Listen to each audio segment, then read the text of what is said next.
Things getting interesting in the DMV. Welcome back to Street Scores. It's your boy Rico bringing y'all a Redskins Report. Today's topics, Jay Gruden fired. I'm going to give y'all a quick history of his tenure, what he did while he was here, head coaching for the Redskins. And then I'm going to talk about pretty much all of the head coaching options. I'm going to list them all. And then I'm going to talk about who are the best ones and why. Everything you need to know. Let's get it.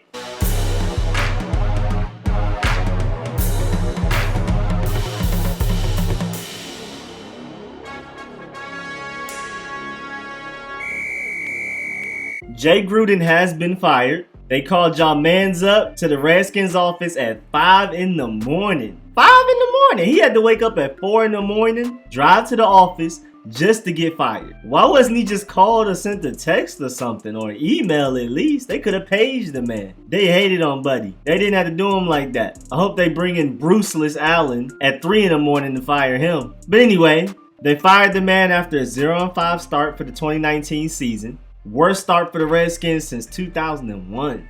The worst start of Jay Gruden's head coaching career with the Redskins, of course. It's crazy how we went from making the playoffs in 2015 to not even winning a game through 5 weeks of 2019. Now let's talk about the history of Jay Gruden, who ended his Redskins tenure with a record of 35, 48, and 1. Let's get into it. Just to run through his history real quick, there's a lot of details I'm gonna leave out, but y'all will get the gist for those of y'all who aren't caught up, maybe new to the team or whatever. Just to summarize his history, in 2014, Jay Gruden was hired to be the head coach for the Redskins from his offensive coordinator position with the Cincinnati Bengals. He was brought in to revive RG3's career and develop him into an NFL quarterback, especially from the pocket. We ended up going 4-12. Disaster. RG3 not only didn't progress, he actually kind of regressed, and the whole team was bad. And this is when Jay Gruden prefers Kirk Cousins over the franchise quarterback and RG3 drama started. All kinds of chaos, pettiness, drama, controversy, very dysfunctional season. Whole lot of pointing fingers and blame. Then came the 2015 season when Jay Gruden officially moved on from RG3 and started Kirk Cousins for the season. They started off 4-6, so it was looking a little dull, between bad to average, but then they finished 9-7 and earned a wild card spot against the Packers. They got diddy bopped like they didn't belong, and the franchise hasn't been the same since. This is also when Kirk Cousins' contract talks and the franchise tag drama started, so there goes that. The next year, in 2016, the Redskins go 8-7-1, and even though they had a top 5 offense statistically, the season was unsuccessful because Kirk Cousins seemed to be stat padding more than anything else, and he could not show up big in big moments. The defense was also bad, and then they ended up franchise tagging Kirk Cousins again. Tragic. Then in 2017, the Redskins let Pierre Garçon and Deshaun Jackson, the best Redskins wide receiver duo in forever, just walk for free. We went from Garçon and Deshaun to Terrell Pryor and Josh Doxson, who were training camp warriors, putting up highlight after highlight over the summer, but when the season came, nothing. This is also the year Kirk Cousins was getting exposed the most. You can win with him if you have a top 5 defense and top 5 offensive pieces around him. He's not bad, but he's also not great, and he's certainly not clutch. And despite all of these mishaps and deficiencies, both roster and coaching wise, the Redskins finished the season 7-9. This is when the Redskins traded away our best corner, Kendall Fuller, and a 3rd round pick to get Alex Smith, the next franchise quarterback attempt. So then in 2018, in the first half of the season, the trade actually worked out well for us. Alex Smith led a run-heavy, protect-the-ball, suffocating defense to a 6-3 start. Everything was going so well. The wins were ugly, but they were slightly convincing, and opponents hated to play us. The games were slow, painful, defensive, and mentally draining. We beat up opponents and out-willed them to wins, even if we didn't have the better talent or better coaching. But then the injuries began to pile up. The entire offensive line, and most importantly, Alex Smith got hurt. We ended up having the most injured team in the league again for the 2nd straight year. Colt McCoy threw interceptions, then got hurt. Mark Sanchez played way worse than McCoy and got benched. Josh Johnson was brought in off the couch, off the streets with no real reps, preparation, or chemistry with the receivers or the team at all, and still led us to a win in Jacksonville to keep our playoff hopes alive. But the season ultimately ended in failure. The injuries were too much to overcome, and after the Alex Smith injury, we went 1-6 and ended up with a 7-9 finish. Then we traded for Case Keenum and drafted Dwayne Haskins in the spring. Then this year, Case can't keep a job. Keenum was named the starter after a seemingly unfair QB battle that Colt mostly lost because of injury proneness. Future Hall of Fame left tackle Trent Williams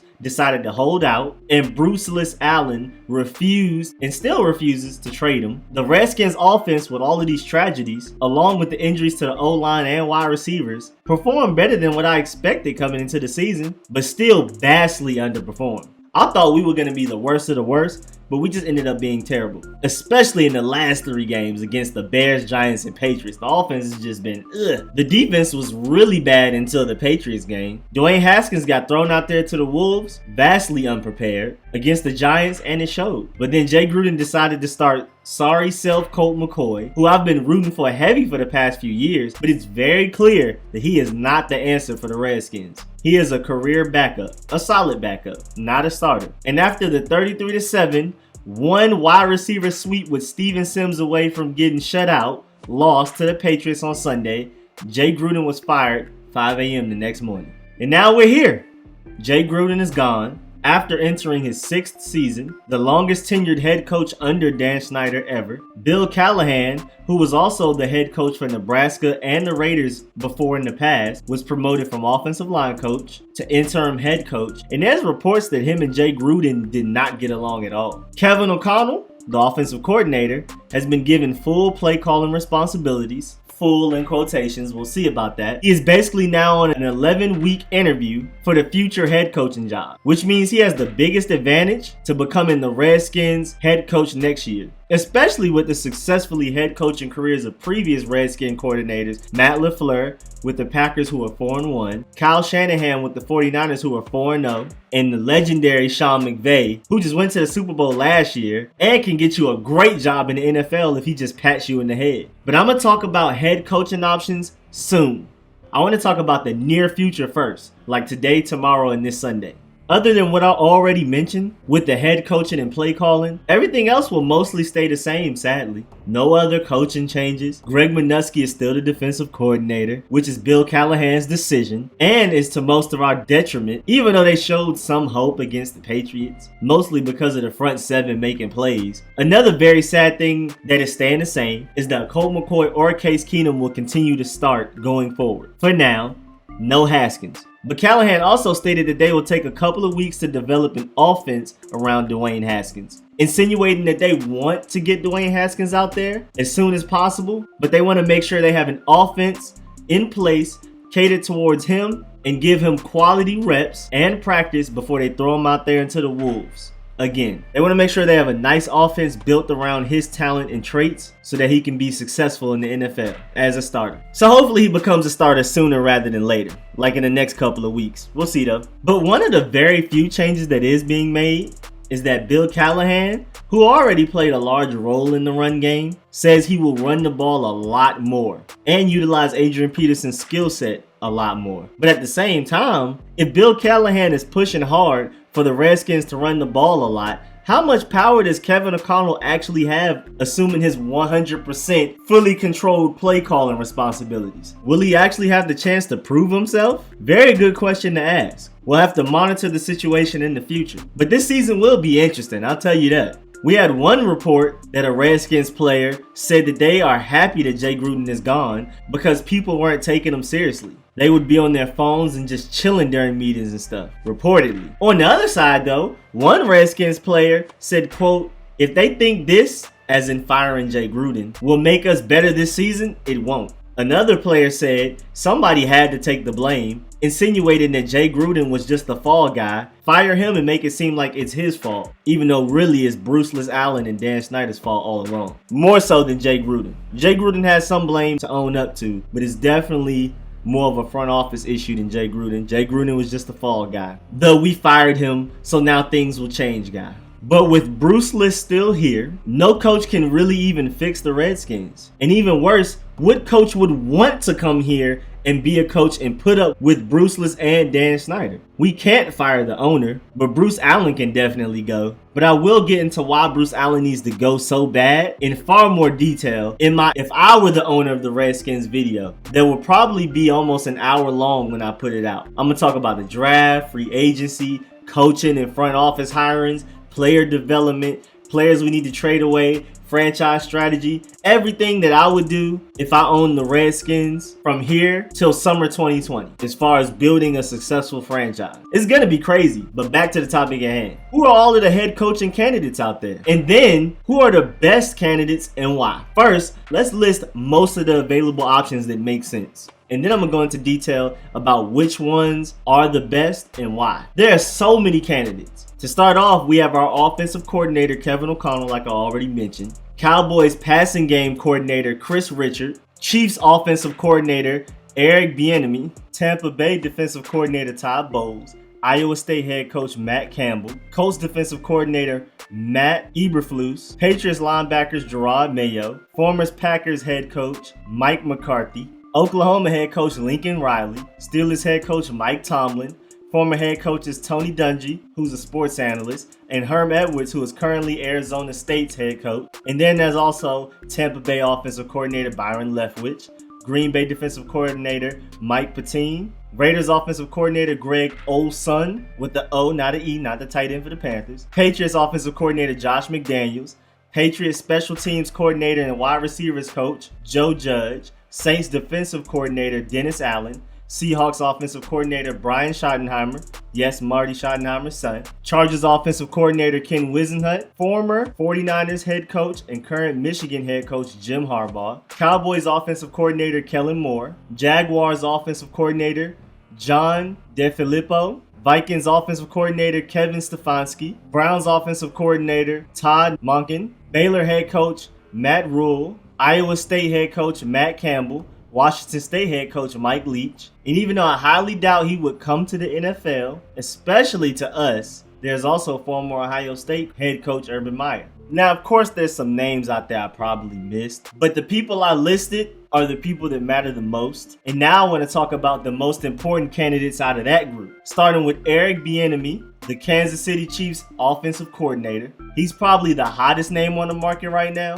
First of all, Andy Reid offensive coordinators are known for getting other NFL jobs and going to the playoffs. Super Bowl winning Doug Peterson with the Eagles and playoff berth Bears head coach Matt Nagy. But also, Eric has been credited with the development of the great Pat Mahomes and last year's best offense in the NFL. And I know it's Pat Mahomes and the Andy Reid offense, so it's not like it's something difficult to achieve, but it's still great. So anybody who wants a QB developer and a mind that can properly create an offense catered to a young quarterback's talent will be looking for him, which is a few of us out here, especially us. And anybody who wants the NFL's best offense will want him too, which is like all of us. The Andy Reid coaching tree is crazy successful as of late, and Eric is the most successful one under Reid's mentorship while in Kansas City. So it's safe to assume that he will be as successful as Doug and Matt, if not more successful, even though there are a lot of factors that go into it. Only problem is, other than the Redskins issues, Eric is reported to be a year away from being ready to create and lead his own staff. But Dan Snyder's pocketbook may be able to make that man come over here and change the face of this franchise. We'll see though. Next, Oklahoma head coach Lincoln Riley. He's the mastermind behind turning walk-on Baker Mayfield and Kyler Murray into back-to-back Heisman winning quarterbacks and back-to-back first overall draft picks. He's also been in the college football playoffs twice, which is every year since he's been hired as a head coach in 2017. And he has people like Mel Kiper actually looking at Jalen Hurts as possibly a real NFL prospect now. Lincoln Riley is an undisputed champ at QB development, or at least making them look good. And Oklahoma has never really even had the cream of the crop talent like my Georgia Bulldogs, Ohio State, LSU, Alabama, Clemson, and Texas, for example. So he played a large role in that success these past 2 years with his brain and his scheming and play calling and roster management. And I know it would be weird for him to leave all of this success behind just as he started getting it going, to go attack the challenge of turning a struggling NFL team around. But again, if an NFL team throws them numbers at him, especially Dan Snyder type of numbers, he may take that check and figure things out from there. He's the hottest name in college coaching right now, and he will be highly sought out. Next, Cowboys passing game coordinator and defensive backs coach Chris Richard. His name is heating up as a dream head coach in this next hiring cycle, especially with a lot of teams looking to go defensive-minded for their head coaches this time around. That's where the trend is going this offseason. And he has the Cowboys secondary looking better than they've looked in a while. Players are developing well and performing well under his coaching, scheming, and leadership. He is also the team's defensive play caller, and their defense has performed well since he's taken that over. Jerry Jones will probably have to throw the whole bag at him to keep him this offseason. If he doesn't, teams will definitely be calling him for head coaching opportunities, including us. Now lastly, even though I heard a lot of noise surrounding Brian Leftwich, Todd Bowles, Josh McDaniels, and Mike Tomlin, honestly, current Redskins offensive coordinator Kevin O'Connell, who as of this week just gained complete control over play calling, has the best chance to become our head coach next season. Multiple reasons. First of all, he has the first shot at it. He's already on the team and holds a lot of responsibility, hopefully. So he is already auditioning for the role. And if he makes a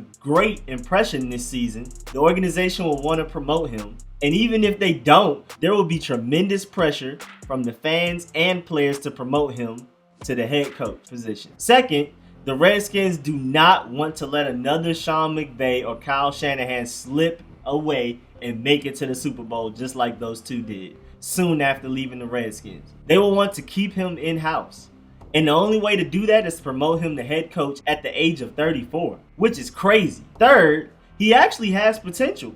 Since this season, while Kevin O'Connell has had even just a little influence on the play calling, we've seen far more creativity already in just this small sample size of 5 weeks. That wide receiver sweep where Steven Sims ran for a 65-yard touchdown, which gave the Patriots their first deficit of the season, seemed to have Kevin O'Connell's hands on it. A Sean McVay type of play call. There's no sure way to tell, but this offense has definitely been more creative this year than the previous years under Jay Gruden's tenure, and I feel like Kevin O'Connell has a lot to do with it. Now, before we get excited, first of all, we can want these head coaching candidates, but will they want to work for us?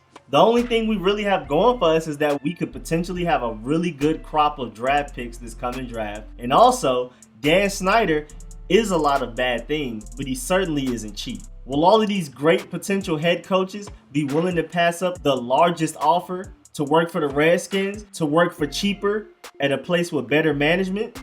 They have to weigh their options. Or will they just put up with Bruceless and Dan Snyder for the biggest contract offer in the offseason and just deal with whatever comes with it? Also, even after we get one or a few of them, who knows if any of these hires will work or matter, because we still have Bruce Allen and Dan Snyder making important decisions for this team. In the What Would I Do If I Own This Team video that I'm going to put out, I will go into more detail about how Dan Snyder and Bruceless, Allen's failures and shortcomings have led us to this point. But I just want to lay it out there that Bruceless is 59-89-1 since he joined the Redskins in 2010, and Dan Snyder is 139-185-1 as the Redskins owner. Just throwing some numbers out there for y'all so y'all can hear the mediocrity. And like I mentioned earlier, we once had Matt LaFleur, Kyle Shanahan, and Sean McVay all on our roster at the same time in 2013. And we went 3-13.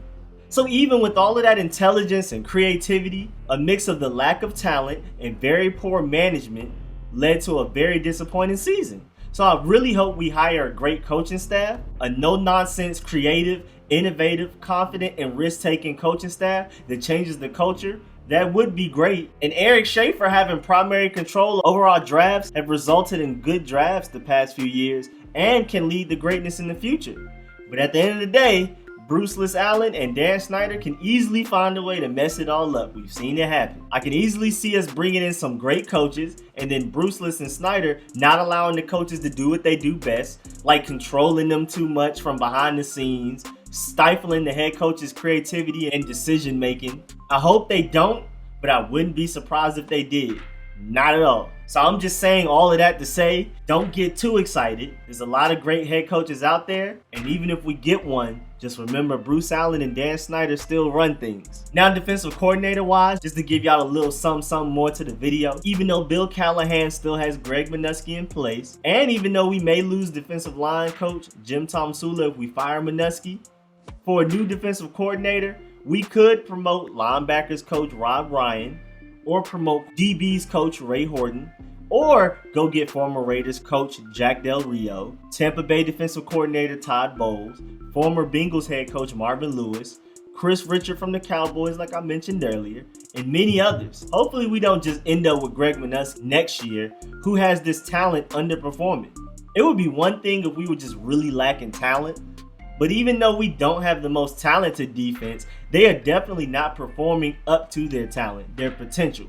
The product on the field has not matched the talent on paper until this last game against the Patriots at times. So like I said earlier, I'm working on a video that may run for almost an hour long, maybe it might go over an hour, we'll see, where I will discuss everything concerning the Redskins organization that I would change and keep if I were the owner as of today, all the way up to the beginning of training camp. Had to put the picture right there. That's my little candidacy picture right there. I had to flex on them real quick. But this includes who would I hire as head coach, assistant coaches, GM, who and how would I draft, what would be my draft strategy, how would I accumulate more draft picks, which veterans I would trade away from this team to get more draft picks, how would I rebuild, what free agents I would go sign in the offseason, which defense I want to implement between a 4-3 or a 3-4, which players I would put the most effort into developing and giving meaningful reps so they can progress and grow, which injured players will I be very patient with and focus on getting back fully healthy,